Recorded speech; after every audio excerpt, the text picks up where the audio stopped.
Hello, नमस्कार. गेले काही महिने माझी लाईफ म्हणजे मला धावती ट्रेन वाटू लागली आहे. कारण सतत माझं घर, ऑफिस जेवण, क्लिनिंग हेच रुटीन चालू आहे.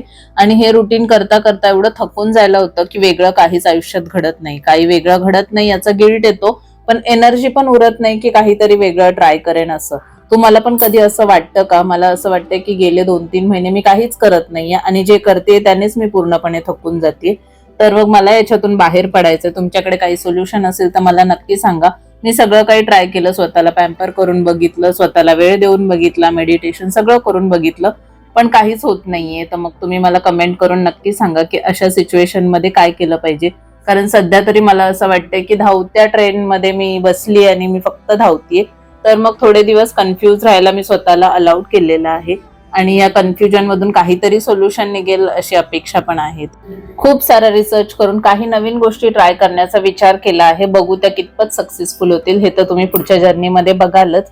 तोपर्यंत चॅनेलवर नवीन असाल तर आधी सबस्क्राईब करून घ्या. भेटूयात नेक्स्ट व्लॉग मध्ये. तोपर्यंत बाय.